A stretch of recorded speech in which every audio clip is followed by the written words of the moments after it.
그리스도인들이 기도하는 특권을 잘 이해하는 듯 하면서도 또 기도가 얼마나 신앙생활에 중요한 역할을 하는지 알면서도 기도에 대한 잘못된 오해 때문에 손해를 보는 경우가 많이 있는 것을 볼 수가 있습니다. 그럼 우리는 보통 기도합시다 하면은 기도가 어렵다느니 기도가 할 거리가 없다는 등 이렇게 말씀들을 많이 합니다. 어떻게 기도해야 또 효험이 있고 또 응답을 받을 수 있는지에 대해서 깊이 생각을 하면서 이 시간에 우리가 고민을 하는 시간을 갖기로 하겠습니다. 그럼 예를 들어서 기도는 얼마나 오랫동안 해야 하는지, 또 기도할 때 무릎을 꿇고 하는 게 좋은지 서서 하는 게 좋은지, 또 산에 가서 기도하면 영빨이 있다고 하는데 교회에서 기도하는 게 좋은지 산에 가서 기도하는 것이 좋은지, 또 기도할 때 금식하면서 하는 게 효험이 있는지, 또 정상으로 먹고 해도 괜찮은지, 이런 등등의 이런 부분에 대해서 많은 관심을 갖게 합니다. 그럼 또 어떤 사람들의 얘기를 들어보면은 오늘 기도가 잘 됐다는 등, 또 혹은 죽을 썼다는 등 이런 것들을 성경적 근거가 아닌데도 불구하고 이런 말들을 많이 합니다. 그럼 우리식의 문화의 의식 구조에서 나온 것이라고 할 수가 있는 것인데 성경은 이런 부분에 대해서 별로 강조를 하지 않습니다. 성경이 강조하는 것은 왜 기도를 해야 되는지, 또 기도할 때 어떤 마음의 자세를 가지고 기도를 또 해야 되는 것인지, 또 기도할 때 하나님과의 관계 속에서 정리해야 될 것이 무엇인지, 이런 기본적이고 본질적인 부분에 대해서 강조를 합니다. 그런 기도는 본질적인 측면에서 보면은 대화입니다. 기도는. 그런데 기도가 잘 됐다 안 됐다고 말하는 것은 사실 굉장히 잘못된 표현이라고 할 수가 있는 겁니다. 그럼 대화하는 데 있어서 말을 잘하고 표현을 기가 막히게 했다고 해서 이 대화가 잘된 것이 아닙니다.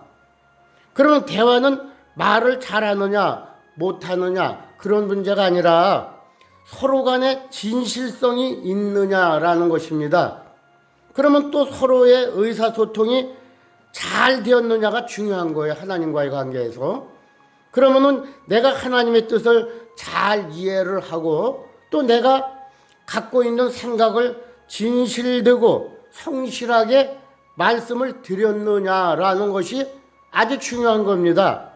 그러면 기도할 때 집중이 잘 되면은 기도가 잘 된 것이고, 또 마음이 또 스산하고 분위기가 흐트러져 있으면은 기도가 안 된 것이다라고 이렇게 생각하는 것은 본질적인 면을 보지 못하는 치우친 이런 생각이라고 할 수가 있습니다.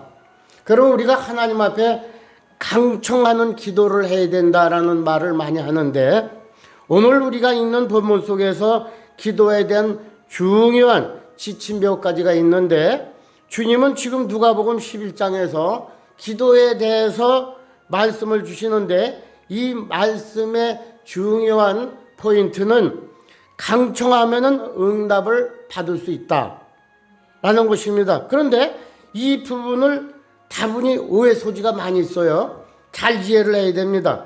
30분 기도하는 것보다 1시간 기도하는 것이 훨씬 더 깊게 기도하는 것이고, 또 2시간 기도하는 것보다도 5시간 기도하면은 사람이 훨씬 더 기도를 잘하는 것이라는 것을 전제를 가지고 기도를 이해를 하는 사람이 많이 있습니다. 또 조용히 목소리로 기도하는 것보다는 또 소리를 지르면서 통성 기도를 하는 그런 기도가 효험이 있다라고 생각들을 많이 하시게 됩니다. 그러면은 마태복음 6장 7절에도 보니까는 너희 기도할 때에 이방인과 같이 중언부언하지 말라. 저희는 말을 많이 하여야 들으신 줄 생각하느냐라고 이렇게 주님이 말씀하십니다. 그러면 하나님이 말을 많이 해야 듣습니까, 여러분들? 누가복음 11장의 예화에서 벗됨으로 인하여서는 일어나 주지 아니할지라도 그 강청함으로 인하여 들어주겠다고 하는 이런 잘못 오해하게 되면은 말을 많이 하고 때를 쓰면은 응답을 받고 또 점잖게 조용하게 기도를 하면은 응답을 받지 못한다는 식으로 이해를 하게 됩니다. 그러면은 이제 말씀드렸던 마태복음 6장 7절 말씀에서 걸리게 되는데, 말을 많이 해야 들으실 걸로 생각하는 사람은 하나님을 모르는 이방인들입니다. 그러니까는 말을 많이 한다고 해서 듣고 적게 한다고 해서 안 듣는 게 아니다 이겁니다. 그렇다면 누가복음 11장에서 말씀하신 메시지의 내용은 뭐냐? 이 말씀은 귀찮을 만큼 열심히 하나님을 졸라대기만 하면은 지성이면 감천이라고 정성을 쏟은 만큼 하나님이 응답해 주시겠다는 내용을 말씀하는 게 아닙니다. 그럼 우리에게 하나님을 인식하는데 어려움이 있는데, 그럼 그것은 우리 문화가 유일신 하나님을 섬긴 게 아니고 무속적인 잡신을 숭배했던 이런 까닭인 것입니다. 그래서 우리가 무속신앙의 한국인들은 많이 이렇게 습관이 되고 오염이 되어 있어요. 그래서 무속신앙의 특징은 기도를 드리는 대상에게는 관심이 있는 것이 아니라 기도하는 내가 얼마나 지성을 드렸느냐, 주된 그것이 관심입니다. 그래서 자기의 소원을 이루기 위해서 기도하는 사람을 보면은 신앙이 유일하지가 않습니다. 그럼 산에 가서 기도할 때 그 기도가 산신령하게 드리는 건지, 또 조상신에게 하는 것인지, 아니면은 바위신에게 하는 것인지 불분명하다 이겁니다. 그러나 그들이 아주 지독하게 관심을 갖는 부분이 있는데 바로 정성입니다. 새벽 이슬을 맞고 정한수를 받아서 그 물로 목욕을 재개를 하고 또 정성을 들여 있는데 거기에 불교적인 신앙까지 곁들여 가지고서는 1,000배를 드립니다. 또 아들을 낳으려면은 칠성탑을 갖다가 100바퀴를 또 도는 그런 제도가 또 있습니다. 불교에서. 관심이 그분이 누구냐가 아니라 부처님이건 공자님이건 간에 또 하나님이 됐건 그건 그렇게 중요하지 않아요, 그들에게. 그러면 어떻게 하면 정성을 잘 들여서 이 신들을 감동을 시켜가지고서 또 어느 신이 됐건 응답을 받는 것이냐에 대해서 모든 관심이 아주 집중되어 있는 것을 볼 수가 있습니다. 그럼 어떤 사람이 산에 가서 산신령에게 빌고 열심히 기도를 하고 내려옵니다. 근데 내려오다 보니까는 또 절이 보여요. 그러니까 또 절에 들어갑니다. 들어서 부처님에게 이제 절을 열심히 하고 또 내려오다가 보니까 또 성당이 보입니다. 그러니까 성당 마당에 가서 마리아에게 또 기도를 하고, 그리고 이제 다 끝나고 이제 내려오는데 동네 오니까 교회가 또 있어요. 그러니까 교회에 또 들어갑니다. 그러고서는 무릎을 꿇고 열심히 또 기도를 합니다. 그래서 뒤에 따라온 사람이 참 저분은 이상하다. 성당에도 들어가고 절에도 들어가고 산에도 가서 기도하고 또 교회도 들어가서 기도를 하는데 저 사람은 누구를 믿는 걸까? 참 이상해서 가서 물어봤어요. 당신은 누구를 믿느냐고 이렇게 말했더니 그분이 하는 말이 어떤 분이 걸릴지 모르기 때문에 닥치는 대로 다 믿어본다고 하더라는 거예요. 이거 신앙, 참 좋은 신앙이죠. 무속신앙의 특징입니다, 이게. 그럼 기독교인들도 기도하는데 이런 바탕을 근거로 해서 기도할 때가 참 많이 있습니다. 내가 얼마나 많은 시간을 기도했느냐, 또 내가 얼마나 열심히 기도하느냐가 기도의 중요한 관심사가 될 수가 있습니다. 그런데 성경은 그렇게 말하지 않아요. 성경이 말하는 기도에 대한 교훈은 정성을 들이는 쪽에 관심을 갖기보다는 말씀에 내가 누구에게 기도하느냐, 그분이 어떤 분이냐, 또 그분과 나의 관계는 어떤 관계냐 라고 하는 근본적인 문제에 더 많은 관심을 갖고 있습니다. 그렇다면 여기서 강청하는 기도를 드린다고 하는 것은 뭐를 말하는 거냐? 그러면 팔레스타인 지역은 관습상 나그네가 자기네 집을 찾아오면은 접대하는, 이런 아주 정성을 다해서 접대하는 그런 풍습이 있습니다.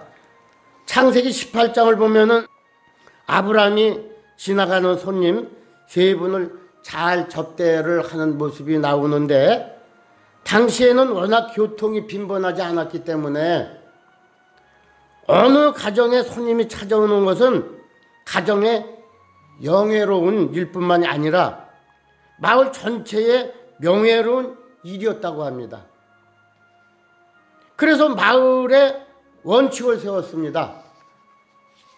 우리 마을에 찾아온 손님을 어느 가정에 왔든지 접대를 잘하지 못함으로 마을의 명예를 실추시키지 않도록, 만약에 접대할 수 있는 음식이 부족하게 되면은, 신소가 불편하든지 할 때는 이웃의 어느 누구에게도 가서 요청을 할 수 있는 그런 제도를 정한 겁니다. 그 손님이 제 집에 온 손님이라고 생각을 하고 같이 공개하는 거예요. 그러니까 어느 집에 찾아왔더라도 내 집에 찾아왔는데 내가 먹을 것이 없고, 또 같이 방이 좁아서 같이 재울 수 없는 형편에 있다고 할지라도 그 밤에 어느 가정을 찾아가서 우리 집에 손님이 찾아왔는데 우리가 공개할 만한 이 장소도 안 되고 재울 만한 장소도 안 되고 또 먹을 것이 또 부족해서 대접할 것이 없으니 옆에 친구에게 가서 나 좀 도와달라 이렇게 합니다. 밤이 늦었지만은 내 집에 손님이 찾아왔으나 접대할 수 있는 빵 좀 나에게 주게나, 이렇게 당당하게 말할 수 있다는 거예요. 왜? 그 마을의 규칙을 누구에게나 이 마을에 온 것은 우리의 영광이다 이렇게 생각을 하면서, 누구에게나 내게 왔든지 그 옆에 왔든지 누구에게 왔든지 같이 공개를 해야 되는 이런 규칙이 있었기 때문에 같이 누구에게나 말할 수 있는 것이다 이겁니다. 그런데 우리나라는 지금이니까 집들도 번듯하고 뭐 방도 여러 칸 있어가지고서는 집이 참 좋고 넓지만은, 우리가 옛날에는요 조그만 집들을 보면 흙벽돌로 지어서 방 하나 아니면은 방 2개 있는 집이 많았어요. 그럼 아이들이 또 옛날엔 또 더 많았어요. 지금은 다 핵가족이다 해서 하나 둘 낳고 그러지만은 옛날엔 10명 있는 가족도 있어요. 가족이 그냥 자식들이 대대로 누가 봐도 웬만한 사람은 모릅니다. 그 가족이나 알지. 얘가 큰 애인지 작은 애인지 셋째인지 다섯째인지 여덟째인지 몰라요. 전부 고만고만해가지고 쫙 낳기 때문에, 10명씩 막 낳기 때문에. 근데 그 당시에 이렇게 먹을 것이 없는데도 불구하고 왜 아이들은 그렇게 많이 낳는지 모릅니다. 그래서 엄청 많았어요. 식구들이 가정마다. 그래서 방 하나에 가득하게 쫙 누워서 이렇게 재우는 것을 많이 볼 수가 있는데, 불도 끄고 아이들도 옷을 벗고 잠을 자고 있습니다. 근데 음식을 챙겨주려면 불을 켜야 되고 아이들을 다 깨워야 돼요. 왜? 손님이 들어와야 되기 때문에.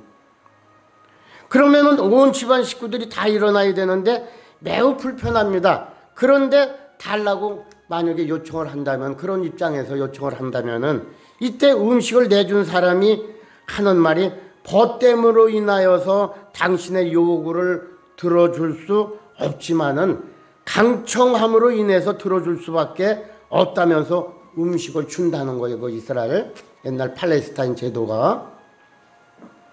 그러면 여기서 말하는 강청이라는 말이 어떤 의미를 갖고 있느냐?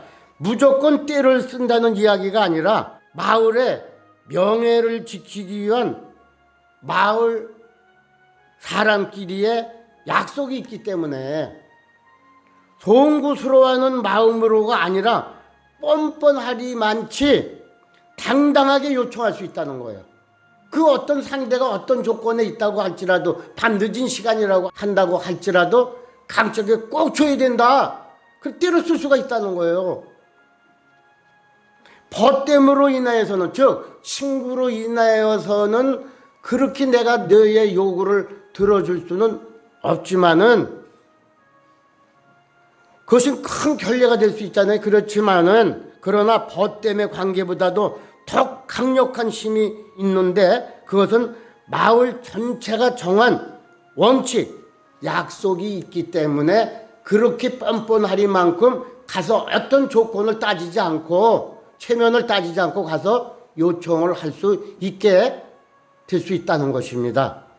그럼 누구든지 요청하는 자에게 거절해서는 안 된다고 하는 강력한 약속이 있기 때문에 어떠한 조건에도 불구하고 가서 요청을 할 수 있고, 때를 쓸 수 있고, 들어줘라고 강하게 얘기할 수 있다는 겁니다. 강청할 수 있다는 거예요. 이것이 강청하는 기도의 원리입니다. 그러면은 우리는 기도하는 데 있어서 너무 지나치게 깔끔을 떠는 수가 많이 있어요. 그러면 몇 번 고상하게 운을 떼다가 눈치를 보고, 아, 이거 말빨이 안 통하는구나, 이렇게 자기 스스로 생각을 하고 나면은 쑥 꼬리를 감춰버립니다. 이건 하나님 뜻이 아니네. 이게 스스로 해답을 내려요. 혹은 하나님은 내 기도에 응답하지 않으실 것이다 라고 또 단정을 집니다. 이런 결론을 쉽게 내리는데 이것이 합당한 기도의 자세가 아니라는 겁니다. 그러면은 기도를 어떻게 해야 됩니까?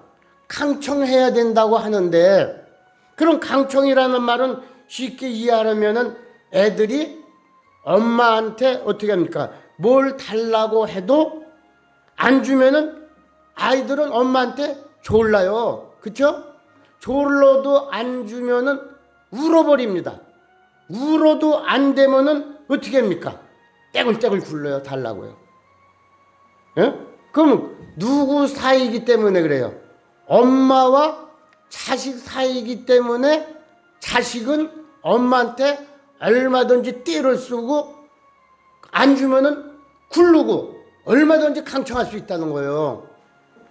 부모와 자녀의 관계이기 때문에 떼를 쓸 수 있는데, 지금 누가복음 11장에 보면은 예수께서 기도에 대해서 가르친 메시지의 포인트는 조르면은 지성으로 기도하면은 응답할 수 있다는 걸로 말하는 것이 아니라, 그렇게 생각하기 때문에 우리는 기도하기 전에 벌써 질려버리는 거예요. 그러면 얼마나 때를 써야 응답을 받을 수 있느냐? 얼마나 정성을 바쳐야 기도 응답을 받을까? 그런 식으로 기도를 생각하기 때문에 많은 사람들은 기도하기 전에 미리 주눅이 드는 사람이 너무나 많다 이겁니다. 하나님 앞에. 그러는 또 그런 강력한 능력으로 기도하지 못하는 자신의 자세에 대해서 늘 죄책감을 갖고 자기 약함을 갖다가 매일 마음속으로 비관을 하게 된다 이겁니다. 너희가 악할지라도 자식이 떡을 달라 하면은 돌을 주는 자가 없고, 또 알을 달라고 하면은 종가를 주는 자가 없는데 하물며 하늘에 계신 너희 천부일까 보냐. 이게 중요합니다. 그럼 벗됨으로 인하여서는 주지 않지만은 강청할 수 있는 관계 때문에 응답을 받을 수 있다 이겁니다. 그러면 벗의 관계보다도 더 친한 관계는 자식과의 부모 관계입니다. 그런데 자식과 부모의 관계에도 인간이 타락했기 때문에 악이 있어요. 그런 악한 관계일지라도 자식은 좋은 걸 얻을 수 있어요. 부모에게. 그죠? 그런데 하늘에 계신 진짜 우리 아버지께서 그런 마음을 가지고 나오는 자에게 기도 응답을 주지 않겠느냐는 거예요. 그러니까 우리 아버지께는 어떠한 나의 자신을 생각하지 말고 아버지와 나와의 관계는 자식 관계입니다. 아버지의 관계입니다. 나를 영원히 책임져야 될 부모보다도 더 엄청난 그 부모를 우리가 갖고 있는 거예요. 육신의 부모보다도. 그렇기 때문에 우리는 어떤 조건, 내 어떤 사정 이런 것을 따질 것 없이 하나님이니까, 아버지니까 얼마든지 내가 좀 부족하고 또 연약하고 좀 내가 아버지에게 죄를 지고 실수를 했다고 할지라도 강청하는 이런 기도가, 믿음의 기도가 필요하다는 거예요. 그러니까 우리는 얼마든지 아버지에게 이런 기도를 얼마든지 어떤 관계 조건 따지지 말고 아버지에게 정말로 강청하는, 긴 시간을 요하는 것이 아니라 짧건 길건 아버지를 내가 어떤 믿음으로 어떠한 의식을 가지고 아버지를 대하느냐가 중요하다는 거예요. 그러니까 우리는 아버지이기 때문에 우리는 내가 잘못한 면이 많은데 부족한데 이런 생각을 갖지 마시고 우리가 아버지에게는 정말로 그분이 나를 책임져 주는 그분이기 때문에 강청하는 내 자신을 보지 말고 아버지의 관계로 보라 이거예요. 아버지와 나와의 관계. 그 관계가 어떤 관계냐? 이것을 믿음으로 갖고 아버지는 내 기도를 들어주신다라는 이런 확고한 믿음을 가지고 아버지에게 강청을 하면은 아버지는 분명코 불쌍히 여기시는 아버지이기 때문에 자식을 아버지에게는 얼마든지 내 자신의 어떤 조건을 갖지 말고 아버지라는 그 믿음을 가지고서 우리가 기도할 적에 아버지는 분명코 나의 모든 조건을 응답해 주시고 들어주시는 아버지심을 믿는 이런 아버지의 관계를 생각을 하면서 믿음을 갖고 기도를 하라는 거예요. 그러면 아버지는 분명코 여러분들의 기도를 불쌍히 여겨주시고 긍휼을 베푸시는 아버지가 들어주시지 않을 이유가 하나도 없다는 거예요. 그러니까 기도를 하시라는 거예요. 아버지에게는 길게 꼭 기도해야 되는 것만이 아니라 때로는 길게 기도할 수 있지만은 할 말이 많으면 기도할 수 있지만은 그렇지 않으면은 기도 짧게도 그렇게 믿음을 가지고 기도하면 된다는 거예요. 이해가 되죠? 네. 그렇게 신사적이냐? 왜 한 번, 두 번 기도를 해보고 그만두느냐라는 겁니다. 왜 그렇게 쉽게 포기하느냐는 거예요. 근본적으로 마음의 자세가 잘못됐다는 겁니다. 해보다가 안 되면은 할 수 없지. 그런 자세는 아니 된다는 거예요. 줄 것을 믿고 나가라는 겁니다. 그것이 중요한 거예요. 이것이 믿음인 거예요. 기도하는 자세가 분명코 아버지가 왜 안 줘요? 육신의 부모도 때를 쓰면 주는데 왜 아버지께서 우리의 모든 다 영혼까지도 책임져 주시고 우리 일생을 책임져 주시는 분한테 아버지신데 왜 그런 믿음을 갖지 못하느냐 하는 거예요. 그러니까는 우리가 줄 것을 믿고 나가라는 겁니다. 응답받느냐 못 받느냐는 얘기가 아니라 얼마나 때를 써야 우리 아버지가 그 소원을 이뤄줄까 이걸 말하는 것이 아니라 마음의 자세를 아버지는 말씀하고 있는 겁니다. 내가 어떤 자세로 아버지를 지금 대하고 기도하고 있느냐 이것에 대한 아버지가 말씀을 하시는 겁니다. 나를 정말로 아버지로 생각하느냐 그 믿음이 너에게 있느냐라는 것을 아버지가 말씀을 하신다 이겁니다. 강청할 수 있는 부모의 자식의 관계로 찾아가라는 것입니다. 강청한다라는 말은 다른 표현으로 말하면은 부끄러움을 모른다, 뻔뻔스럽다 이런 말을 갖고 있는데 단어의 의미를 보면은 하늘에 계신 우리 아버지는 억지를 부릴 수 있는 분입니다. 우리는 정말로 연약하고 나약한 인간의 존재들 아닙니까? 그런데 우리가 억지로라도 아버지에게 뭘 받아내고 싶은 것이 우리의 마음 아니겠어요? 말도 안 되는 얘기를 하며 때를 쓸 수도 있잖아요. 그러나 때를 쓸 수 있는 관계다 이겁니다. 아멘? 때를 쓸 수 있어야 돼요. 때를 써도 안 되면 마지막으로 떼굴떼굴 굴을 수 있는 그런 우리 자세가 있어야 되잖아요. 그런 자세는 뭐예요? 떼굴떼굴 굴을 수 있는 자세는 내가 믿는다는 거 아니에요? 부모한테 그러듯이 우리 아버지한테도 그런 자세, 믿음이 필요하다는 얘기입니다. 우리는 기도를 얘기할 때 항상 방법론을 많이 생각을 합니다. 누가 어떻게 기도했더니 응답을 받았더라. 응? 그러면 그 방법을 채택을 해서 기도 응답을 받으려고 생각하는 사람들이 많이 있습니다. 방법론의 문제가 아니라는 거예요. 너무 정말 하나님을 너의 아버지로 믿느냐? 이게 중요한 겁니다. 때를 쓸 수 있는 관계냐? 무리에게 강청할 수 있는 관계냐? 이 관계를 묻는 거예요. 하나님께서. 그분을 그래 만나느냐? 이걸 확인하는 거예요. 그럼 기도는 구하는 것이고 요청하는 겁니다. 또 요청보다 조금 센 게 뭡니까? 간구입니다. 간구보다 조금 센 게 뭡니까? 강청입니다. 그러면은 우리가 기도하다가 응답이 없다고 너무 쉽게 포기를 하는 사람이 많이 있어요. 또 하나님이 응답을 안 해주니까 내가 응답해 버립니다. 아, 이건 하나님의 뜻이 아니구나 하면서 자기가 하나님이 되어가지고서 그냥 결론을 내어버리고 끝을 내는 수가 많이 있어요. 이렇게 해서는 안 되는 겁니다. 그러면 본문에서 가르쳐주는 기도의 교훈은 내가 누구인가를 확인하는 겁니다. 그분이 나의 천부, 하늘에 계신 아버지이고 나는 자녀라는 이런 개념을 잘 이해를 하셔야 됩니다. 자식됨으로 인해서 응답해 주시겠다고 약속을 했습니다. 그럼 자녀들에게 주신 특권이 뭐냐? 갈라디아서 4장 4절에서 7절 말씀해 보면은 하나님과 우리의 관계는 유업을 이을 자입니다. 유업을 하나님의 것을 이을 자예요. 저와 여러분들은요. 그래서 아들 자녀됨의 자격을 가지고 하나님께 나가라고 했는데 자녀가 어떤 사람입니까? 4절에 때가 참에 하나님이 그 아들을 보내사 여자에게서 나게 하시고 첫 번째 하나님은 진짜 아들 예수를 우리에게 보내주셨습니다. 아들을.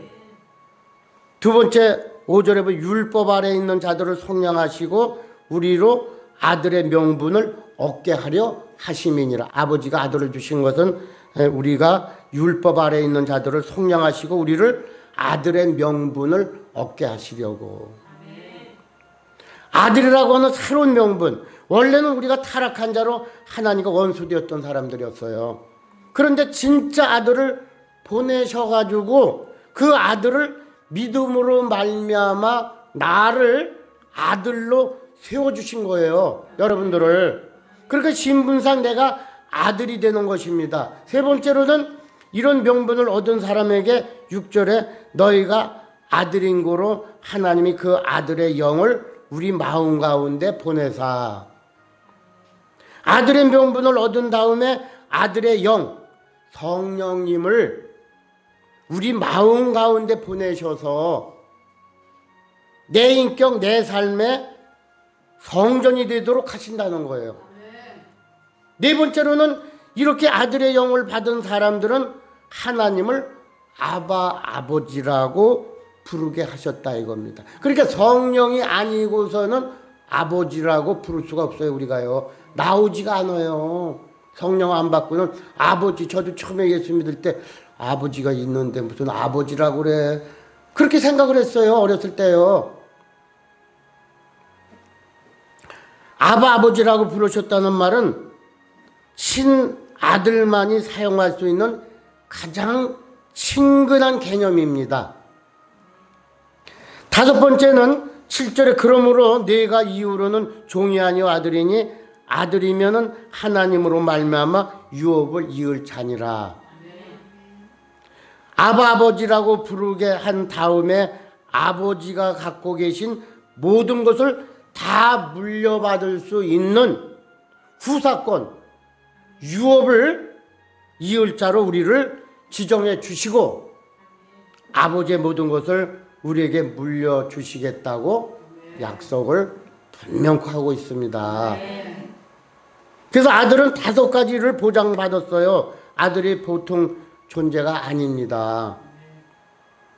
하나님은 나를 이런 아들로 지으신 것입니다. 아들이라고 하는 것은 특권일 뿐만이 아니라 책임과 의무가 있는 거예요. 그러니까 예수 그리스도를 통해서 아버지 독생자 하나밖에 없는 그 아들을 보내주셔서 너희와 형제가 되게 하셨다 이겁니다. 그러니까는 아버지 것을 예수 그리스도에게 그 엄청난 복과 축복과 아버지가 가진 모든 것을 아들에게 넣어주셔서 그 아들을 이 땅에 보내주시고 그 아들과 형제 되게 했다는 거예요, 우리를. 그러니까 그 예수가 갖고 있는 모든 복과 모든 축복이 우리 모두도 다 믿음만 있으면 가질 수가 있게 된다는 거예요. 왜? 형제니까. 이젠 친구가 아니에요. 형제가 되었기 때문에 씨가 바뀌었어요. 아버지의 씨로 바뀌었어요. 하나님의 씨로. 그렇기 때문에 우리는 예수님이 갖고 있는 모든 축복을 다 받을 수 있다. 우리도 가질 수 있다. 우리 둘째 아들로 이제 우리가 행세를 할 수 있는 거예요. 그렇기 때문에 아버지가 그 많은 것을 그 예수 그리스도에게 넣어주시고 그 예수 그리스도를 우리와 형제를 되게 하기 위해서 우리에게 보내주셨는데 형제가 됐는데 씨가 완전히 바뀌었어요. 이제 우리가요. 아버지 하나님의 씨로 바뀌었어요. 그렇기 때문에 우리는 모든 것을 다 받아 예수가 누릴 수 있는 그 모든 축복을 저와 여러분들이 누릴 수 있다는 이 사실을 우리가 명심을 하면서 더 믿음을 갖고 하나님 앞에 더 적극적인 면으로 기도하고 강청하는 이런 믿음을 가지시기를 주님의 이름으로 축원을 드립니다.